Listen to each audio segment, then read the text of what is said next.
How's it coming? Oh, be careful, Warren. What's in it? I'll get it off for you, Mr. Brand. Say, you came here to learn about emotions, not play children's games. What is this anyway, Mr. Brent?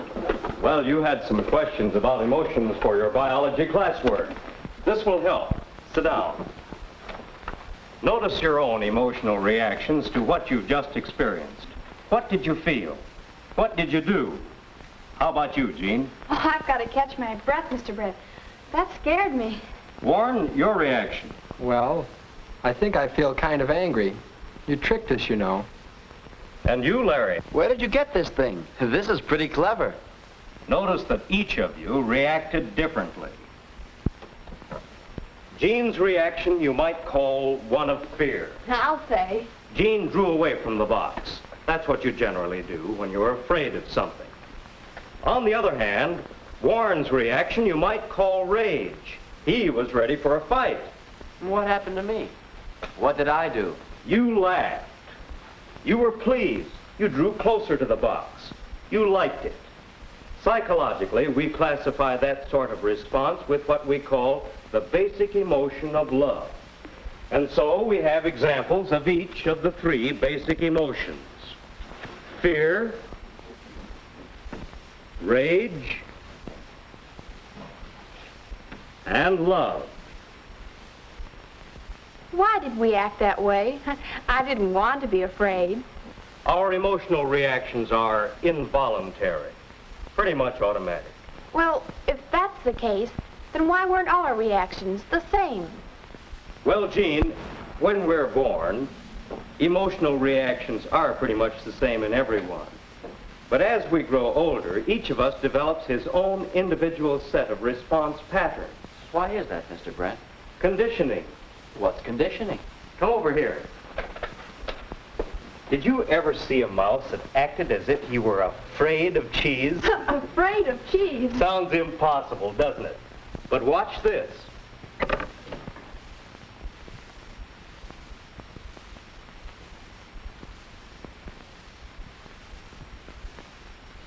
The strangest thing I've ever seen. Is that the result of conditioning, Mr. Brent? How did you do that? Well, we began several months ago with just a mouse, one that liked cheese.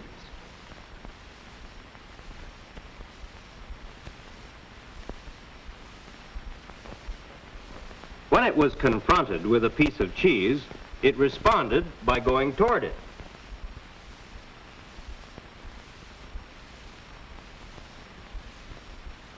But when the mouse was given a mild electric shock as it approached the cheese, it responded by running back. After this procedure was repeated for some time, the mouse began to associate the cheese with the electric shock.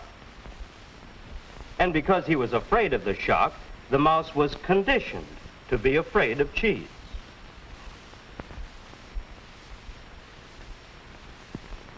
Now, he responds to cheese as he would ordinarily respond to an electric shock. That's what we call conditioning. We hitch up a stimulus, the cheese, with a new response.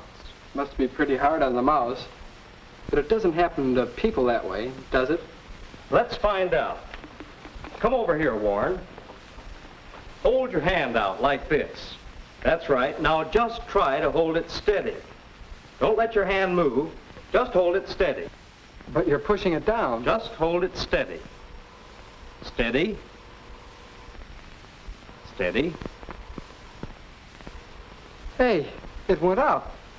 That's a case of simple conditioning, not involving emotions this time, but still conditioning. Is that the reason that Jean scares so easily? Why, she's afraid of mice. Oh, hush. Very possibly conditioning is the reason. While we're very young, the actions and attitudes of our parents and brothers and sisters condition us to a great many emotional responses. We all have them. Of course, most of our conditioning is much more complex than the sort we've shown so far. We often become conditioned to react emotionally to words or ideas. Words? I can't believe that. You can't?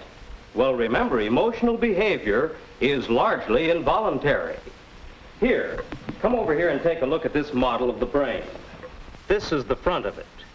Emotions are centered in the lower part of the brain, the thalamus. The thalamus is not consciously controlled. When your emotions are stimulated, a reaction indirectly affecting the thalamus can produce changes in you and your body. For example, you all three reacted to the jack-in-the-box.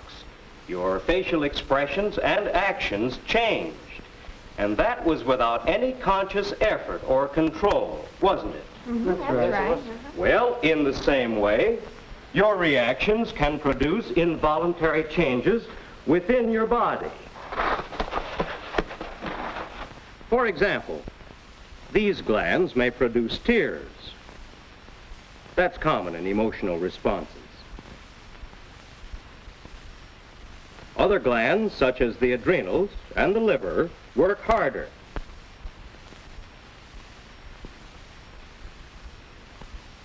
Sweat glands in your skin produce perspiration. Your stomach slows down its digestive action. Your heartbeat changes, sometimes faster or sometimes slower. And your breathing changes. These and many other changes are part of emotional responses, and we can detect some of these changes to measure emotional responses. Measure them? Yes. This device called a polygraph measures variations in breathing and heartbeat, and so indicates emotional responses. Larry, you didn't think you would react emotionally to words. Do you want to try it? Sure. Isn't this something like a lie detector? It's been called that, but actually it measures and records all kinds of emotional responses.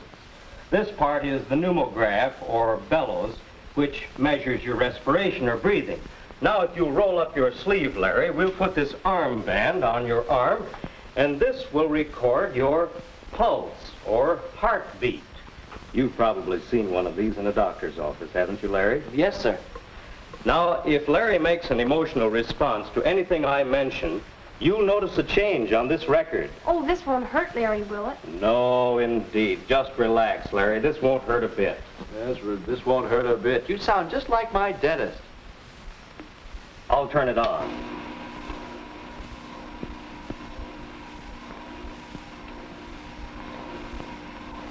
Notice how regular Larry's breathing is now, and his pulse as the pens gradually fill in the graph.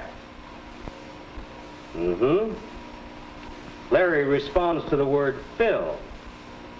That's interesting. And Larry has a dentist on his mind. This is just a hunch, but perhaps if we probe deeply, there's another word, probe. Well, I think I can guess several words that will arouse an emotional response in Larry. Toothache. Yes, that's another. Drill. And I'm responding just to words. Why? Well, perhaps you can give us the answer to that one, Larry. Oh, I have been seeing the dentist lately. I had a bad tooth. Aha! You're afraid of something, too. Words, aren't you? I guess so. How did that happen? Well, come on over here to the blackboard. Maybe if I draw a diagram of the process of conditioning, it will help you. S1, the first stimulus, stands for the dentist. He's a good fellow. Larry's normal reaction to him, R1, is curiosity and interest. But the dentist had to drill. That's stimulus 2.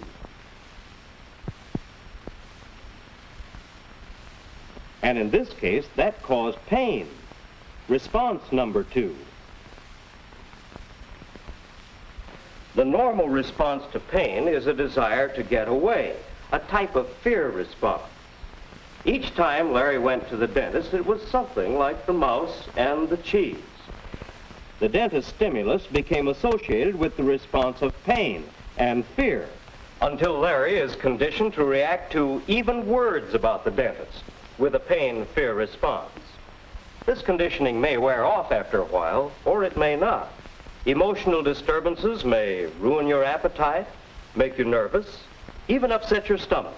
Why, it's like running away from cheese. I can see where conditioning can be pretty unhealthy. That's true, Jean, but don't forget that conditioning can also be very useful. It's a good idea to be conditioned to stop whenever you see a red traffic light. Well, then we want to get rid of unhealthy conditioning? I don't want to be a scaredy cat all my life. That's right. You want to grow into a mature, balanced person. That's a matter of conditioning, too. Condition yourselves to make more mature responses. Now, let's review a bit. We have certain basic emotions which are controlled subconsciously. They are modified and changed by a process called conditioning. Now, by understanding conditioning and using it, we can more easily achieve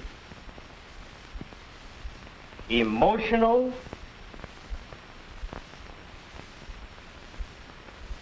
maturity.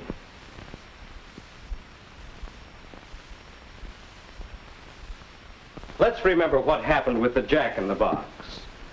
Each of you made a different response, but all your responses were a little immature.